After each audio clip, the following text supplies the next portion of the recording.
നിക്ഷേപത്തുക തിരികെ നൽകണമെന്നാവശ്യപ്പെട്ട് ഇടുക്കി ജില്ലാ ഡീലേഴ്സ് സഹകരണ ബാങ്കിന്റെ നെടുങ്കണ്ടത്തെ ഹെഡ് ഓഫീസിലെത്തി ആത്മഹത്യാ ഭീഷണി മുഴക്കിയ വ്യക്തിക്കെതിരെ ആരോപണവുമായി ബാങ്ക് പ്രസിഡന്റ് PR അയ്യപ്പൻ.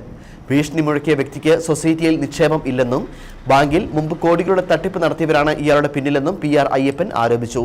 ഈ വ്യക്തി ബാങ്കിലെത്തി പ്രശ്നങ്ങൾ ഉണ്ടാക്കുകയും നാശനഷ്ടങ്ങൾ വരുത്തുകയും ചെയ്യുന്നത് പതിവാണെന്നും ഇയാൾക്കെതിരെ പോലീസിൽ പരാതി നൽകുമെന്നും പ്രസിഡന്റ് പറഞ്ഞു. നെടുങ്കണ്ടം സ്വദേശിയായ വ്യക്തിയാണ് കഴിഞ്ഞ ദിവസം സൊസൈറ്റിയുടെ ഹെഡ് ഓഫീസിലെത്തി ആത്മഹത്യാ ഭീഷണി മുഴക്കിയത്.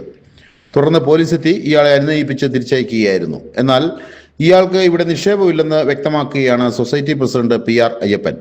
ആത്മഹത്യാ ഭീഷണി മുഴക്കിയ വ്യക്തിയുടെ ഭാര്യയുടെ സേവിങ്സ് ബാങ്ക് അക്കൗണ്ടിൽ 9248 രൂപ ഉണ്ട്. അന്തരിച്ച ഭാര്യ പിതാവിന്റെ പേരിൽ 89,872 രൂപയും നിക്ഷേപമുണ്ട്. ഈ തുകകൾ അതിന്റെ അവകാശികൾ രേഖകൾ സമർപ്പിക്കുന്ന മുറയ്ക്ക് ഘട്ടം ഘട്ടമായി തിരികെ നൽകും. അദ്ദേഹത്തിന് നിക്ഷേപം 1,33,000 രൂപയുടെ നിക്ഷേപമുണ്ടെന്നും ആ നിക്ഷേപം തിരിച്ചു കിട്ടണമെന്ന് ആവശ്യപ്പെട്ടുകൊണ്ട് ഒരു ചെറിയ ആത്മഹത്യാ ശ്രമവും ബാങ്കിലെ ജീവനക്കാരെ ഭീഷണിപ്പെടുത്തുകയും ബാങ്കിലെ രേഖകളൊക്കെ നശിപ്പിക്കുന്ന ഒരു സാഹചര്യമുണ്ടായി.